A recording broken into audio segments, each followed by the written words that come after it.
All right. Well, it looks like it's 4 o'clock.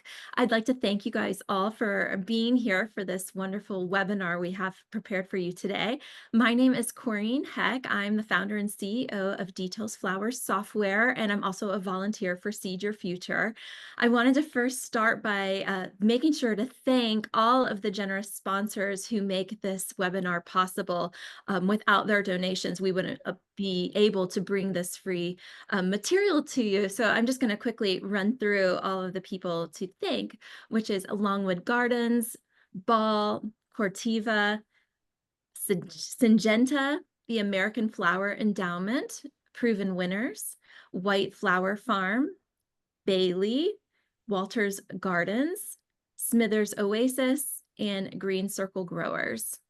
And also some soils of the future we should make sure to thank is the Chicago Botanic Garden, Cal Flowers, the Midwest Ground Covers, Express Seed Company, and Willoway Nurseries. Thank you guys all so much. Their financial contributions make it possible for us to host these webinars, and they're all employers looking to find talent. So please go and visit their websites. Make sure you visit their employee tabs, explore some of the great career opportunities that all of these companies have available. And we're also going to hear from a few people today that work for many of these companies. So thank you so much for joining us just to explore some of the exciting opportunities that are within the horticulture and floriculture industries. While this field has a wide variety of a range of careers, many people just don't realize how many paths you can take when you're looking to take your future, to the next level, or what these careers might look like, or the path to get to some of these success stories, including my own business. So as you may or may not know, I started and founded a company called Details Flowers Software. This is our 10th year in business, and I previously worked as a wedding and event planner in Central Florida and designed from 2002 to 2018 about 800 weddings and events, and always dreamed of a software solution. So as a floral designer, I didn't really know how to get into the software space, but I had an idea and took a lot of classes, really embraced my community, got a great team around me, and now we help nearly 1,000 event companies around the United States in 18 countries manage all of their events. And we help with the stem counting, the recipe writing of flowers.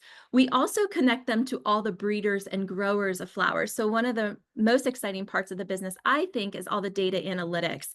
And we're tracking about 25,000 events that happen in the United States every year, but we're also looking at what flowers need to be grown for these events or what flowers are going to be utilized. So I had no idea 20 years ago when I set out into the industry, when I started working for a flower shop. And I don't want to age myself, but I graduated in the year 2000. So it's about 25 years now. I had no idea what I was going to be doing, but I knew that I wanted to surround myself with flowers and plants. I grew up in Apopka, Florida, which is the indoor foliage capital of the world. So I always knew all about the plants. My family had an importing and an exporting business of terrariums.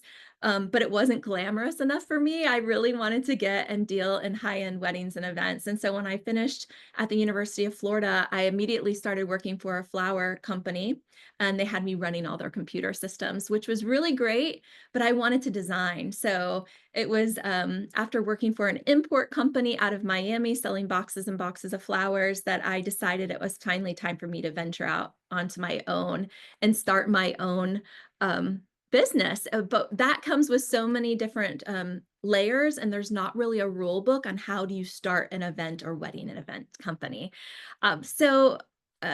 After years of struggle of not making profits, I realized I needed to get systems together. And after presenting my things, based in Daytona Beach, so we do a lot of NASCAR, or had done a lot of NASCAR, and I felt like I had a winning combination. So I set out to build a software. It took about 2 years before we had our MVP, but launched it and just decided to attend a lot of events, meet lots of people, and that entrepreneurial experience is something that I really hold dear to my heart. I think it's something that maybe everyone should go through because there's so many ups and downs. But today we were just honored with the top 100 businesses in the entire country as awarded by the US Chamber of Commerce. So I am not afraid to like submit us because I feel like we're the best in class in what we're doing. And I feel like if anybody wants software, we are really what's out there. But it's come with a lot of steps and a lot of education, and we're always finding new ways to communicate with our customers, and always looking to find new talent, because one of our missions here at Details is to inspire the next generation. So as part of that, when I got connected with Seed Your Future, we started bringing on more interns. Every season we take interns from the University of Florida and also Stetson University. So I feel like it's just a great opportunity for them to work with a small business and to see all the different facets of a company. Because if you work for a really large company, you probably only get to see, just the marketing side or the sales side. But at a small company, it's all hands on deck. So it's been really interesting to grow a company and also teach and mentor other people.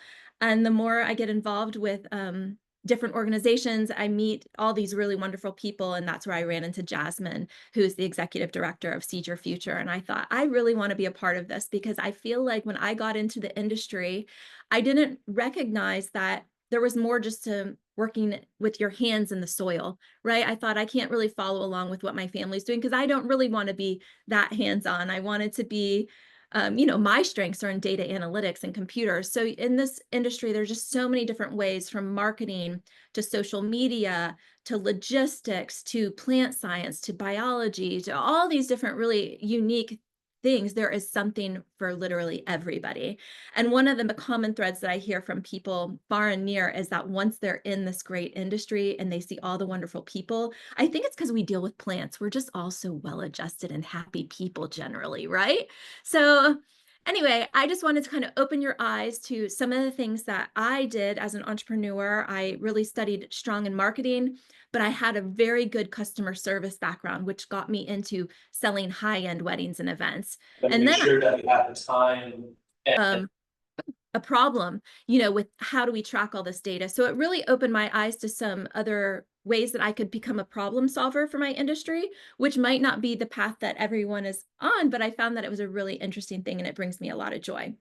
So enough about me. I'm glad to introduce myself, and I hopefully, if you have any questions for me as we get going, please, I'd be happy to stop and share. But we really want to highlight 4 people and 4 young people that just graduated not too long ago and hear their stories. And hopefully their stories will resonate with you or inspire you and help you uncover your path, which is going to bring you to that feeling of personal success and achievement and growth. So yeah, so I guess let's start with Nathan.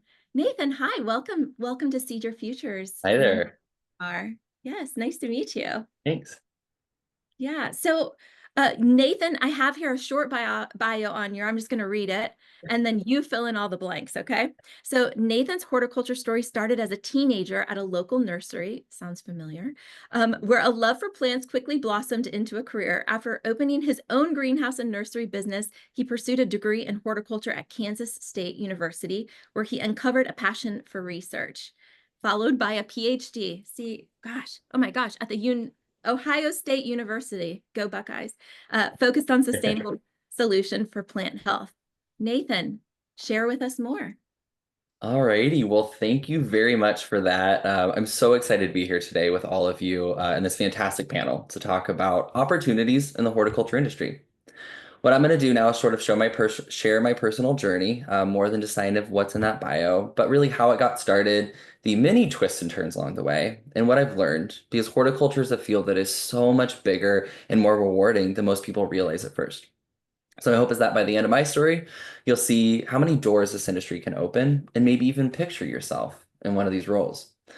So, as she said, my story did start in high school with my very first job at a local nursery. I was just looking for a paycheck, but what I found instead was a passion. I loved working with plants, learning how they grow, seeing the difference that I could make and how healthy and beautiful they became. That job then inspired me to take things a step further, and I opened my own greenhouse and nursery business. I ran that business for about 5 years while I was still in high school.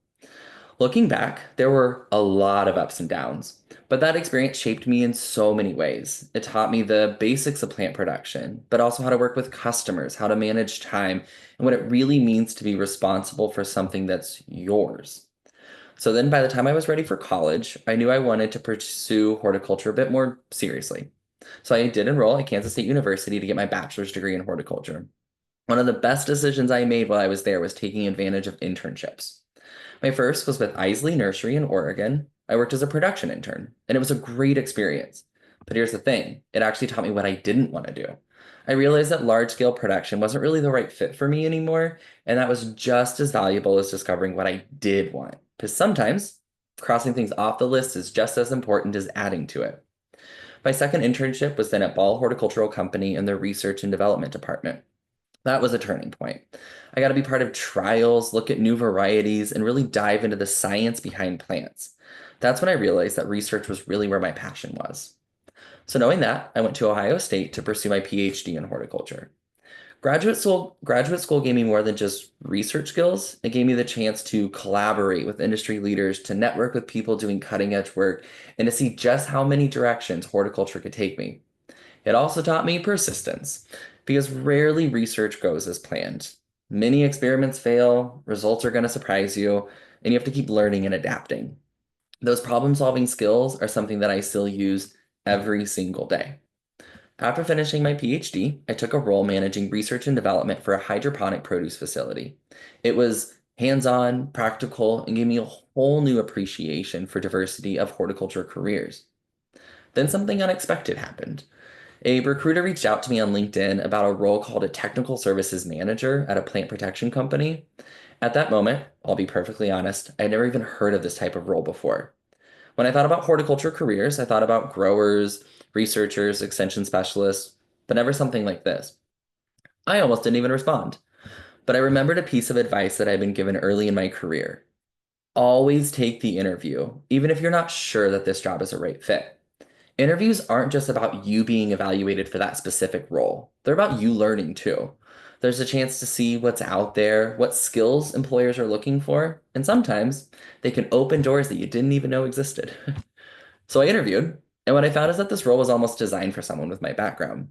I blended the research and development skills I had gained in graduate school, the practical production knowledge from my previous experience, and my passion for communicating science in a way that makes sense to people in the field. I realized that this was way more important to stay connected to the science while still directly impacting growers in the industry. So I took the job, and I've now been in this role for over 3 years. Looking back, it was one of the best career decisions I made, and it taught me that sometimes the most rewarding opportunities are the ones you never even plan for. So, what does a technical services manager actually do? Get that question a lot. The truth is, it's a very dynamic role, and that's what I love about it. Every day is something different. Some days I'm in the field working side by side with golf course superintendents, nursery managers, or greenhouse growers. These are people dealing with real problems. Diseases wiping out a crop, insects damaging their turf grass, or weeds competing with ornamentals in the field. My job is to help them troubleshoot, figure out solutions, and show them how our products can fit into their program. It's rewarding to see the impact right there on the ground. When someone tells you, that advice saved my crop, or that program worked perfectly this season, you really know you're making a difference. Other days, I'm behind the scenes with our marketing team. A big part of my responsibility is making sure that all of our brochures, videos, and technical guides are scientifically accurate. I also create new resources like training presentations, blog posts, and online materials that help our customers understand the science behind the products. It's all about translating that complex information into something practical and usable. But the most exciting part of my job is new product development. This is where everything comes together: science, creativity, and that industry need. I spend a lot of time listening to people in the field, hearing what challenges they're facing, and then working with our teams to brainstorm possible solutions. Once we have an idea, I help design research trials in collaboration with university researchers all across the country. That process can take years, but when you finally see a product launch that you helped guide from concept to reality, it's incredibly rewarding. And here's the thing, I never even knew that this job existed when I was your age. That's why I think it's important to talk about it today. Horticulture careers are not one size fits all. There are roles out there that combine science, industry, and creativity in ways you might not expect. So here's what I want to leave you with. Horticulture isn't always just about growing plants. It's about science, technology, innovation, people, and a lot of growing plants. But there are careers in research, production, marketing, sustainability, you name it. It's also a financially rewarding career path. These are highly skilled, highly valued jobs, but beyond that, they're extremely fulfilling. You get to see the impact of your work in the landscapes around you, in the food people eat, and the solutions that you help develop for real world problems. My journey started with a simple nursery job. I never imagined it would lead me to a PhD, to running research programs, and a role where I help shape the future of plant protection products. But that's what excites me the most. The opportunities in horticulture are so much broader than what people first imagine. So, whether you're a student wondering what you want to study, maybe you're a parent thinking about your child's future, I highly encourage you to take a closer look at this industry. It's a field that can take you in directions you never even thought of, and it might just be the perfect fit for you. So, thank you for giving me a few minutes to share a bit about my story. I'm really excited to hear all the stories from the rest of the panel, and I really hope that this sparks an interest in some of you to explore horticulture as a career path. Thank you, Nathan. That's so awesome. I really enjoyed hearing that, particularly because I have worked with ball and I've seen how long it really takes to get a product from like just an idea to those trials taking, gosh, 4, 5, 7 years sometimes. So it's like to see a commercial flower and you knew all the steps that went to do that. Now you're the guy behind the magic. Thank you. Yeah. Well, I think it's really interesting. One of the things that you said was always take the interview. Yeah, And I always think that it's really great to have questions when you're going into those interview, like a little bit of curiosity. And if you can see that, I think that's sometimes like the winning ticket to wanting to hire someone is if they show a little bit of curiosity about what you're doing. That's some really good advice. Anything to absolutely. add? Yeah, no, I mean that's an extremely important little tidbit. I have a rule that I never go into an interview without having questions, whether those are questions that I sort of think about in advance, or I think about during the interview, because you never want to be in that position at the end being asked, "Hey, do you have any questions for us?" And you say, "No, I'm good." You always have questions prepared for sure. I know. That's a foot and mouth situation for sure. Well, thank you, Nathan. You bet. Yeah.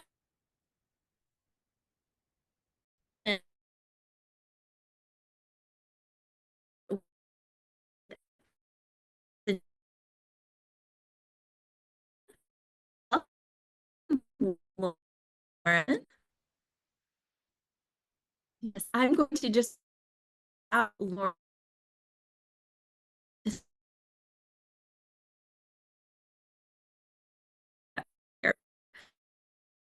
strategies.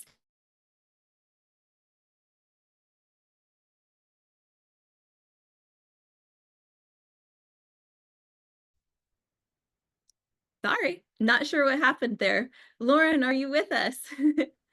Yes, sorry. Yeah, it seems like Zoom froze, so I'm not Oh, sure what the last thing you said was. oh, well, welcome. I'll just do a short introduction, and this is the way all these things happen, right? There's nothing without a technical glitch. But Lauren Kilpatrick is with Syngenta, and starting as a technical trialist scientist in 2020, Lauren quickly advanced to leadership roles, working directly with growers, enhancing product quality, and using data-driven insights to influence global strategies.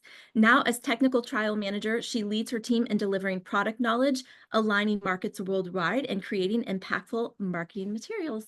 Welcome, Lauren. I'm excited for you to share more about what you do and how you found your way into that career.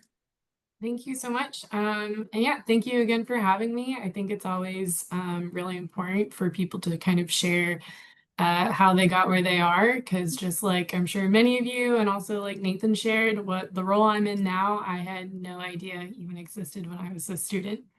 So back in the beginning, my love for horticulture really started growing up. I was always outside in the garden with my family, and my mom was a master gardener, and so it was just always something involved in our day-to-day life. And so when it came time to go to college and I saw that horticulture was a degree, I was like, that's super cool. I can keep studying this. So I attended Texas A&M University, and majored in horticulture. So I earned a bachelor's of science in horticulture, and my emphasis area was nursery production management. At the time, I kind of saw myself working in a greenhouse and in production. And so that was my main track at A&M. But while I was also there, I was heavily involved in our horticulture club, where we went on a lot of trips to the American Society for Horticultural Science conferences and did competitions. So that was really great networking. I was a student worker in our horticulture department, so getting hands-on experience there as well. And I also really enjoy school, so I decided to do a double minor in business and parks and natural resource management. Mostly because in college I was trying to figure out exactly what I wanted to do and what was out there for me. So business just kind of seemed like a nice hand-in-hand minor to have with a degree, and parks and natural resource management kind of was my side of loving like ecosystem resource management. So did both of those things. But upon nearing graduation, I decided that I wanted to look for some type of master's program in horticulture. I wanted to keep going on with school. Um, and I also was seeking out internship opportunities. So just like Nathan, actually, I was a ball horticulture intern. I got to be in the seed and seedling technology lab with Robert Conrad.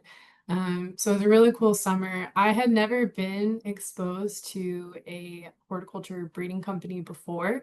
So that was really exciting. I got to see the behind the scenes of how new plants get developed, how they come to market, and everyone that it takes to get involved into making that possible, and all the different jobs available in our industry. Like I had no idea that one company could have the R&D breeding side all the way from marketing to bring a product through. So that was really cool. And I basically decided during that summer that wherever I ended up after my master's is I wanted to get back into a some type of company like the Ball Horticulture Company.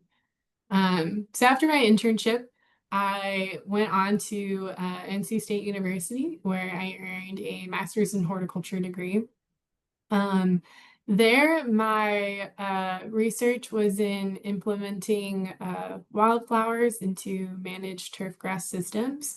So not exactly ornamental horticulture, but it still taught me the fundamentals of trialing and science and statistics and how to set things up, and all the different factors that can get involved. I also met a lot of great friends and lifelong friends with my fellow cohorts, and I got to assist them with some of their trials that they had going on. And then, of course, being a TA, you get that teaching experience. So I just really loved all the different parts of graduate school. And then when I was graduating, it was 2020, so a little bit of a scary time to be entering the job market. But through networking, someone reached out to my now manager actually at Syngenta Flowers, and they were looking to hire. So I was able to apply for the position, which was a technical scientist. So I've now been with Syngenta Flowers for 5 years. So I was hired in 2020 and started as a technical scientist, where I relocated up to New Jersey. And in that role, I was working at a customer location, Lucas Greenhouses, where I was the only Syngenta employee on site, and I got to run our technical trials. So the types of trials I was running was looking at culture for new products. So, coming out with a new variety of New Guinean patients, and I got to grow them out, kind of see, what plant growth regulators do they need, time to flower, how many flowers they have. So really developing that data-driven marketing tactic that Syngenta Flowers is really proud of, and what I think stands us out in the industry is having that technical message along with our marketing, but also helping develop technical sheets and culture guides to go alongside all of our new products. So it was a really fantastic position. I was in it for about 2 years. It was awesome being at Lucas Greenhouse, an actual production facility. So I got to have that real hands-on experience of being a grower as well.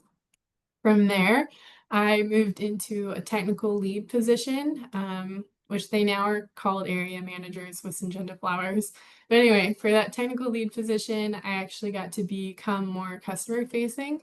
And I traveled, I had a region, the Southeast region, since I was originally from Texas. So I got to travel back to that region in the US and really connect to growers, tour their facilities, kind of see what products of ours were working for them, if they had any production issues that kind of tied back to our farm, um, or if there's something culture related that I could help recommend fixes to.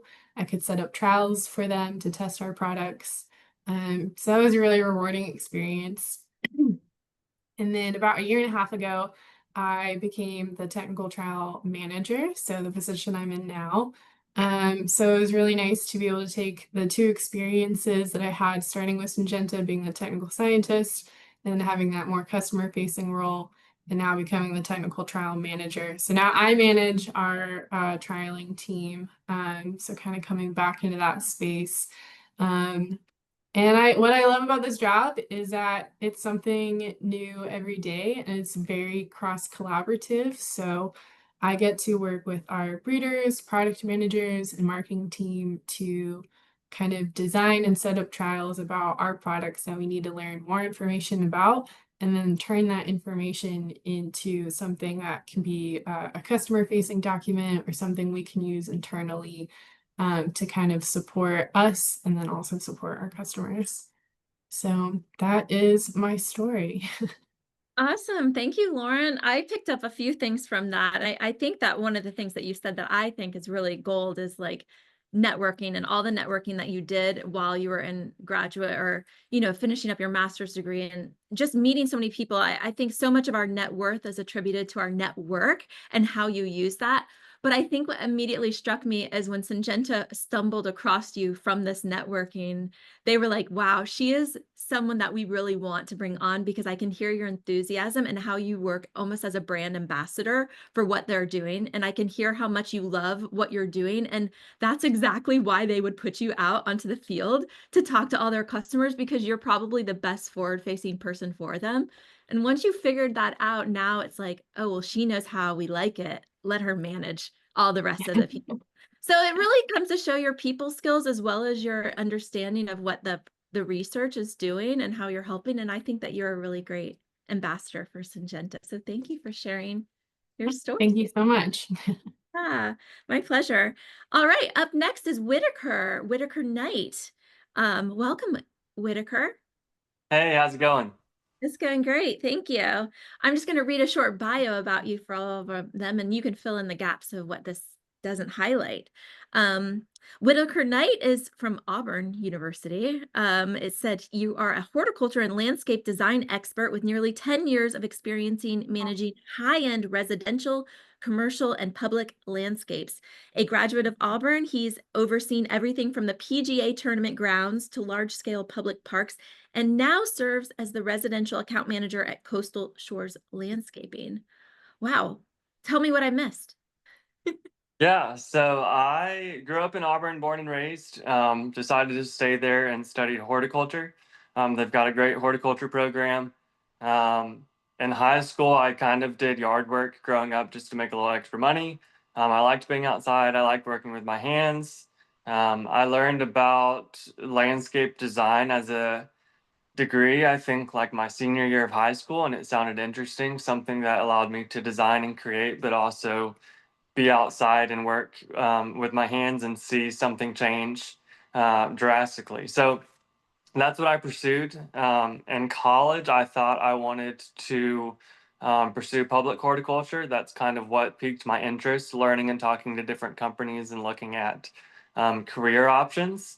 And so my last summer in school, I did an internship at the Biltmore Estate, which is a large privately owned homestead, historical gardens, public garden up in Asheville, North Carolina. So I spent about 3 months there, seeing what public horticulture looked like. I was with a grounds maintenance crew. And so every morning we kind of sweeped the parking lot, picked up litter. We deadheaded the flowers, we planted flowers, we watered flowers, kind of everything involved in managing maintenance for a grounds property. And then once a week, they put me with different departments. So at the Biltmore, they have about 60 employees in their horticulture department. They have a whole fleet that mows all the grass, so the roadsides, the fields. Um, they have a couple of crews that work around their inn and hotel, which is more of the modern side of the estate. And then they have the historical gardens, which has the historical rose trial and some an azalea, more of a natural garden area, some ponds and things like that that they maintain. And then they have their own arborist teams that do all the tree pruning and tree removals and insecticide applications and things like that. They have a garden where they do all their farm to table crops for the restaurants that are on the property. And so once a week, I kind of work with the different teams. But then the other days of the week, I was mostly around the like inn and keeping up with some of the smaller park areas. And so that was cool just to see what public horticulture looked like.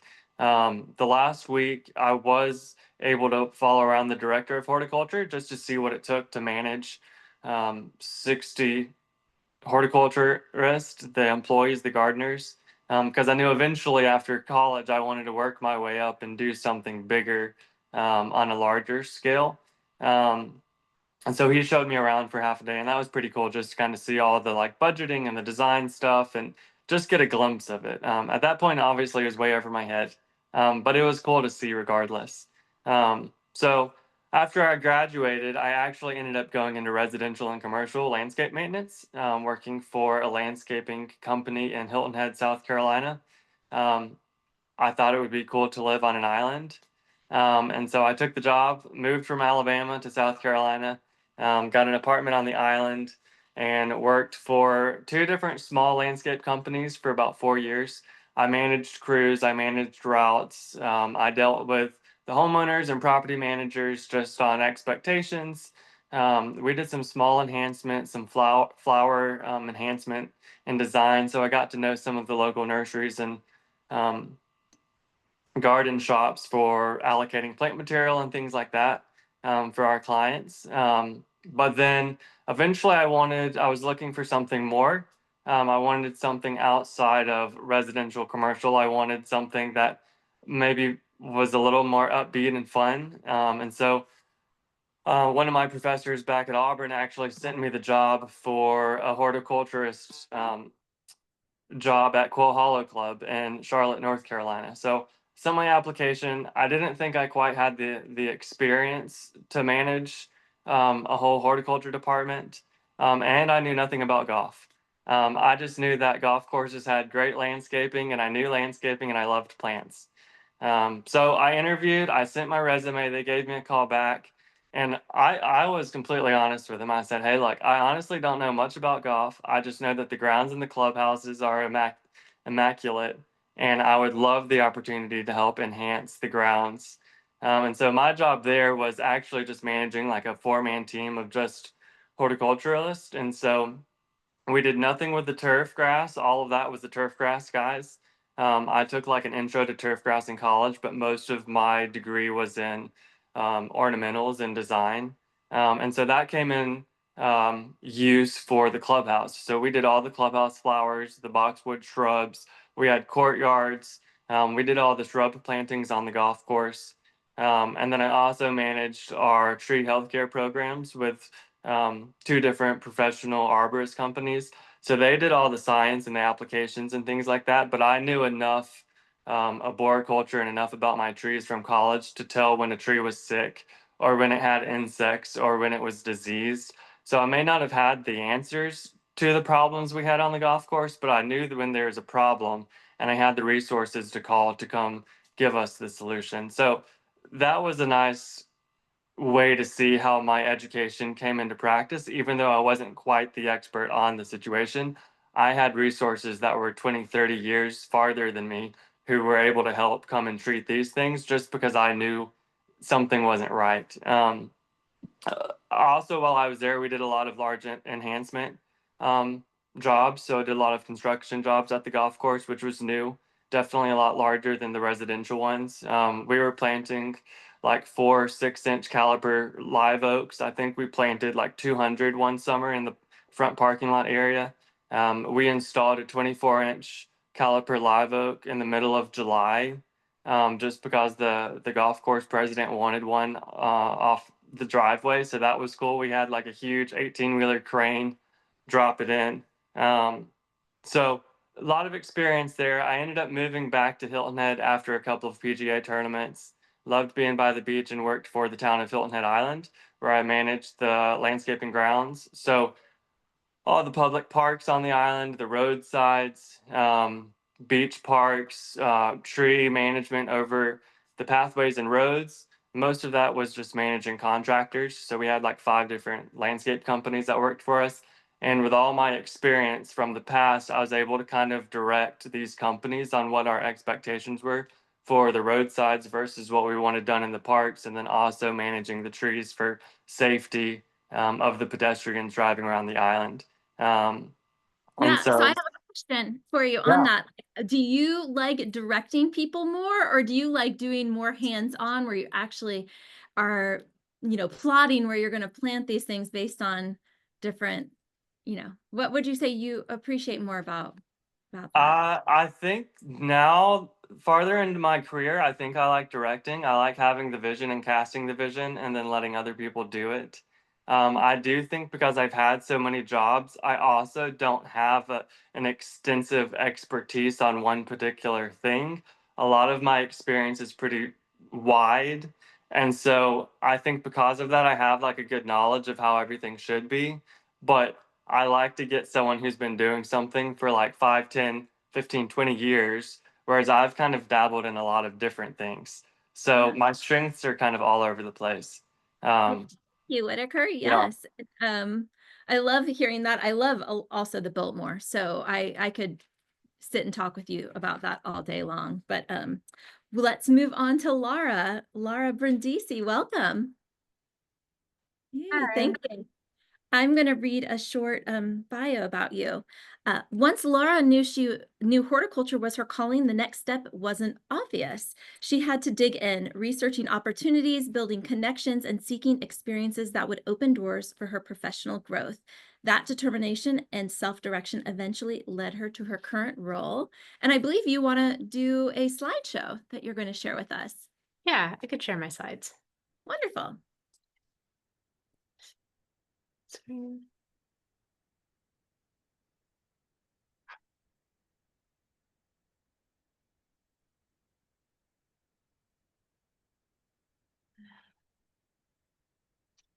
Wonderful. I just have to switch them. All right. Are you seeing the correct one? Hold on. Let's see. Did that fix it? Are you seeing the notes one or the slideshow? Yeah, I'm not quite sure if that's the way you want it, but Here, let's try one more time. we love technical things. I hope you guys are all coming up with some questions for our panelists when we get to the end, because it's always good to have questions, right? We covered that at the beginning. Okay, are you seeing the full size version? Yes, it looks beautiful. Okay, great. So as mentioned, my name is Lara Brindisi, and I'm currently a research geneticist for the U.S. National Arboretum as part of the U.S. Department of Agriculture, specifically the Agricultural Research Service. But I also, like the other panelists, didn't know how I would get here when I was in high school or college. And I actually wanted to be a psychologist for most of my childhood or high school experience until I had a chemistry teacher who showed us a lot of different films and exposed us to a lot of different ideas. And this was the first time that I heard about different things that were going on in the environment, and that really changed my path. I looked at what I was doing in my classes, and even though I thought I really liked the humanities and social studies, I realized I actually had a love for science and performed really well in my math and science tests, so I decided to switch gears. And from there, I pursued my bachelor's at Rutgers because they had a really fantastic environmental science program. But as I took the classes, I actually realized I didn't want to major in environmental science at all. I didn't really like the classes. A lot of them were really important, but very pollution focused and in a direction that I didn't really want to pursue. And it led me to pursue a lot of different fields of research. The first of which was a forestry project that I had found out about through, it was called the Rusty Burn Summer Science Program at Rutgers. I submitted an application, and mainly because I liked being outside, and this would help me be outside as a freshman. And it was my first exposure to research where we measured a bunch of different plots, identified native trees, and I really loved it and stayed in that lab to continue my work for about a year. And then I got another email that was about a bat conservation research project that was over the summer.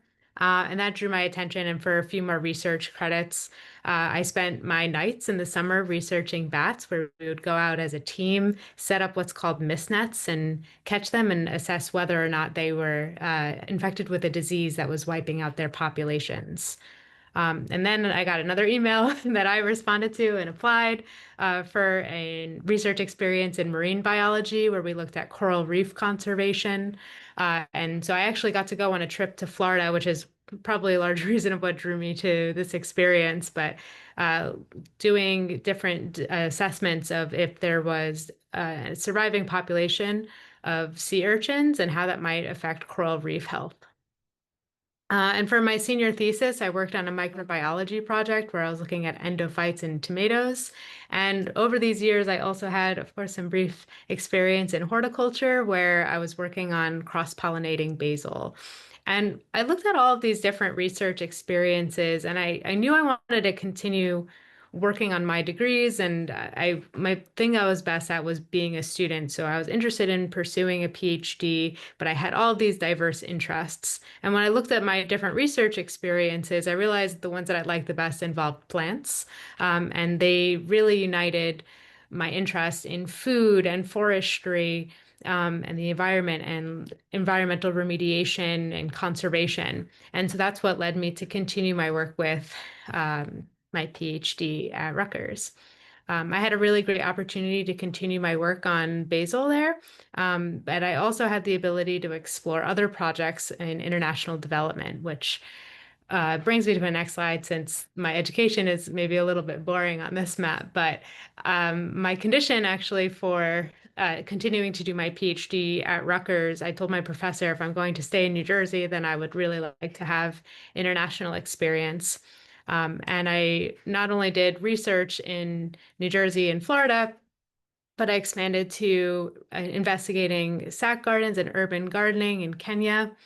I worked a little bit on food policy in the Federated States of Micronesia.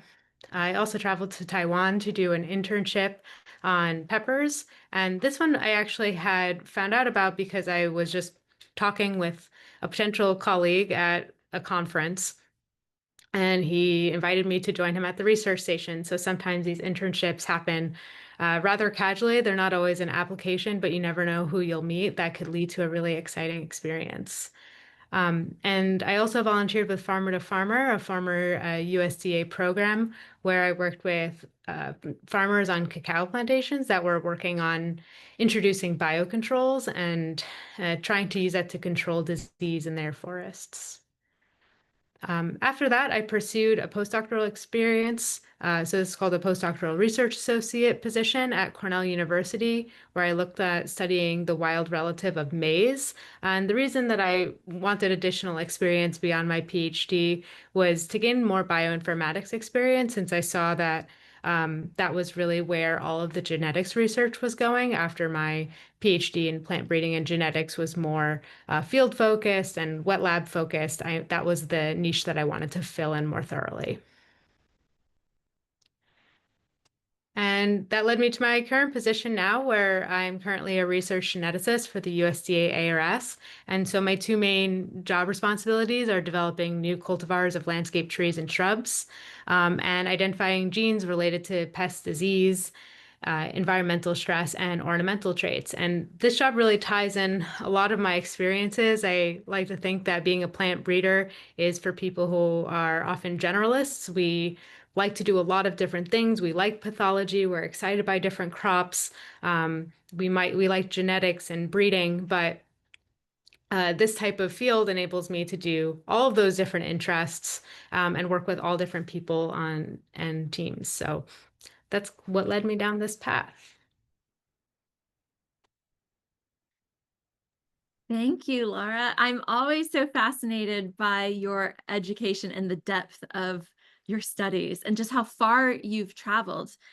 Micronesia is barely visible on the map there. I don't even know how you'd get to that place. Do they even have airports there? So no, It was a lot of planes. yeah, no, it's just so fascinating to me. What do you think was the most interesting place that you've traveled to for your research? Oh, the Federated States of Micronesia is probably the most interesting. One of the islands that I stayed on was only a total of 12 miles long. And yeah, it was a very unique experience, I'll say that. And I know we took on the last call, I'm just kind of getting to know each other, that you do a lot, I guess, with the cherry blossoms or looking at that disease. And I imagine that there's just so much expense and budget that goes into making sure those cherry blossoms are staying blooming year after year with all the people that walk through DC to come and enjoy them. So it's definitely, a big money maker for the city. So you can't let those die. So there you are. Okay. Well, thank you guys so much for sharing your careers and everything and just kind of enlightening our students. I don't know if there's any questions. Pilar, I think you have a 3-poll questions to gather some feedback from anybody that's attending. Anything that you know about that? Yeah, I'm going to go ahead and share it now so everyone has visibility to it. But if anyone wants to go ahead and ask questions at this time, that'll be great. So I'll go ahead and share the poll right now. Awesome. And then we've had a request to show the slide with the sponsors again. So maybe we do the questions and then we can put our sponsors up just one more time for everybody. But yeah, so what are the questions out there? Does anybody have anything that they would like to ask any of the presenters about their unique jobs? And how many years of school? I don't know if we can answer this one by one, but I'd be curious to know, Laura, how many years of school you've invested into your studies and the others as well. Sure, yeah. So I did 4 years for my bachelor's and then 6 years for my PhD. I actually did not do a master's. To do a PhD, some universities do require masters, some do not. That is what could contribute to having a longer PhD, more 5 or 6 years. Sometimes if you do a master's, you might get by with maybe doing a 4-year PhD or so. But my total higher education was 10 years. Very good. Yeah, and I actually had a very similar experience. So I did 4 years for my bachelor's and 5 years for my PhD. I did not do a master's either. I just did 4 years bachelor. And I did a 4-year bachelor degree and then a 2-year master's degree. And then I decided I did not want to do more and do a PhD. I know. I was like, how fast can I get out of here? No, but it's so necessary. And when you think of all the relationships that you make during the course of your study, I mean, who was it? Lauren, I think that were you at the one at Texas A&M and then NC State. So I've met so many wonderful people in the horticulture industry from Texas A&M, including Charlie Hall, who's kind of renowned, and then Amit, I think he's the department chair over there. And then in NC State as well, there's been people through this organization. So you've definitely surrounded yourself with a good bunch. Okay, so on our poll, I guess the awareness of opportunities, if you could just let us know if you're very familiar, somewhat familiar, I knew a little or not familiar at all. And then the question 2 is which area of horticulture careers interest you the most? So there are 6 choices there. And then after hearing today's panelists, how inspired are you to explore a career in horticulture? I hope very inspired. That's the goal. So just go ahead and check one there. Um, all right. And then, let's see. Any advice? We have some questions from Jordan. Any advice for career capital building courses that are easily accessible or low cost? Anybody have any advice?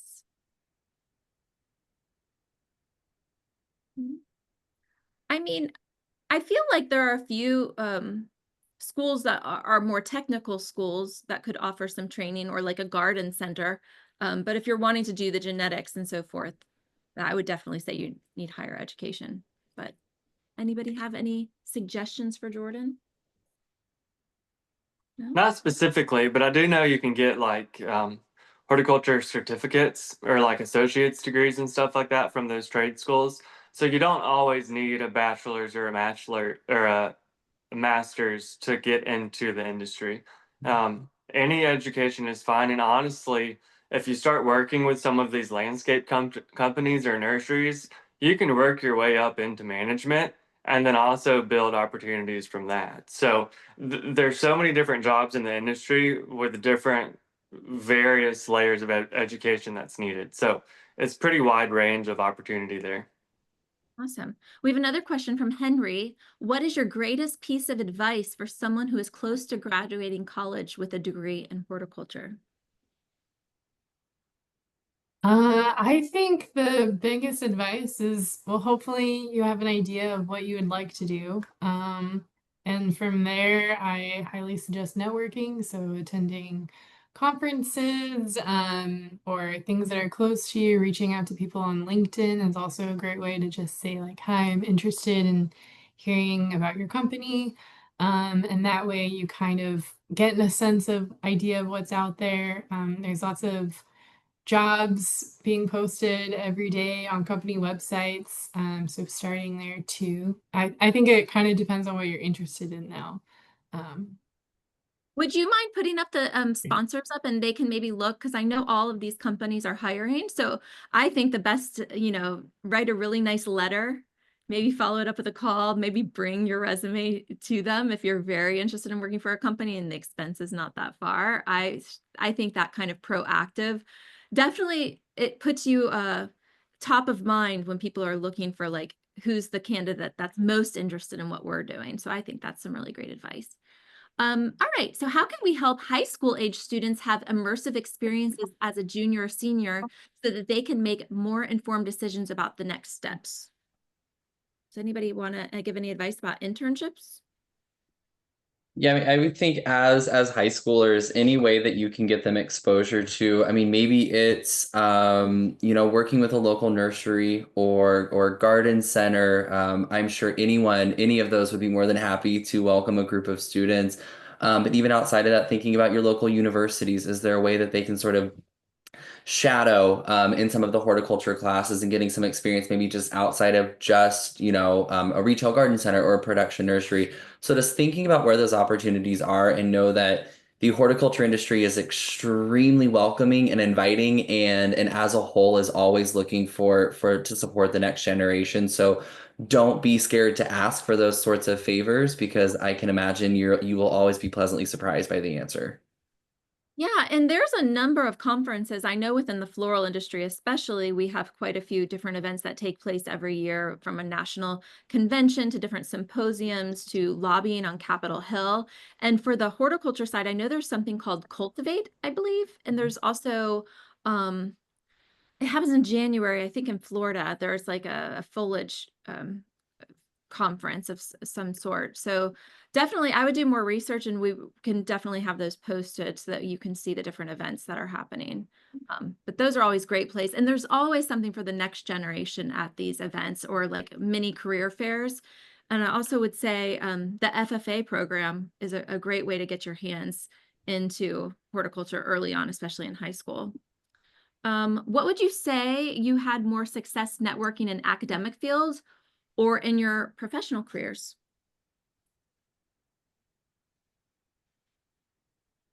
I would say it just looks a little different. When I was in my academic career, I was always sort of looking for figuring out what's out there, and really putting myself out there. Networking in my professional career looks a little different because I have a job, and I'm not currently looking for another position, but it just looks different because you always want to keep those opportunities open, and always, you never know when you're gonna interact with someone again, and when you want them to sort of remember that interaction that they had.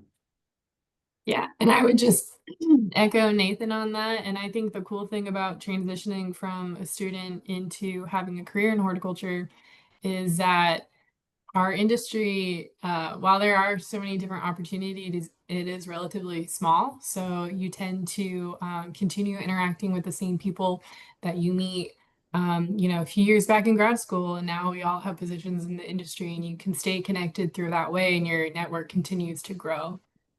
Yeah, you start realizing just how small the industry is once you start getting involved, and you realize that there's really only a few significant people, and it makes the top of the mountain not seem so far away or so tall either once you start getting involved. So I would just say put your best foot forward and just get out there, smile, shake some hands, kiss some babies, and plant some flowers, right? All right, so last question here before we close and wrap. How to get employers or industry to engage? This is the challenge I'm having. What is the status of the employee pipeline for the industry?